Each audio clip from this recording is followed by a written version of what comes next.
ചെന്നെത്തിയത്. അവിടെ വെച്ച് ഗംഗയിൽ നിന്നും ഒരു പ്രത്യേക തരം സൈക്കിക് വൈബ്രേഷന്റെ അനുഭവം എനിക്ക് കിട്ടാൻ തുടങ്ങി.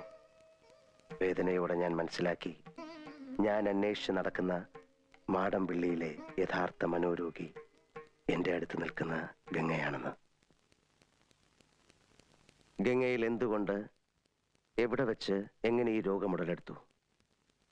ഒരിക്കൽ നീയുമായിട്ടുള്ള വിവാഹാലോചന വരെ എത്തിയ ശ്രീദേവിയുടെ സാന്നിധ്യമാണോ ഗംഗയുടെ രോഗകാരണം? അതറിയാനാണ് അന്ന് ഞാൻ ശ്രീദേവിയും കൂട്ടി അമ്പലത്തിൽ പോകാൻ പറഞ്ഞത്. പക്ഷെ ഗംഗയ്ക്ക് അതൊരു പ്രശ്നമേ അല്ലെന്ന് എനിക്ക് വളരെ വ്യക്തമായി. പഴങ്കഥയിലെ നാഗവല്ലിയുടെ ഒരു കാര്യം പറഞ്ഞ് ഗംഗയെ പ്രകോപിപ്പിക്കാൻ ഞാൻ ശ്രമിച്ചു. നാഗവല്ലിയുടെ ചിലങ്കയെ ചൊല്ലി എന്തൊക്കെയോ പറഞ്ഞ് ഞാൻ ഗംഗയോട് എതിർത്തു. ഗംഗ പ്രതികരിച്ചു, അതിശക്തമായി, അസാധാരണമായി. അപൂർവമായ ഒരു മനോരോഗത്തിന്റെ അഗ്നികുണ്ഡങ്ങൾ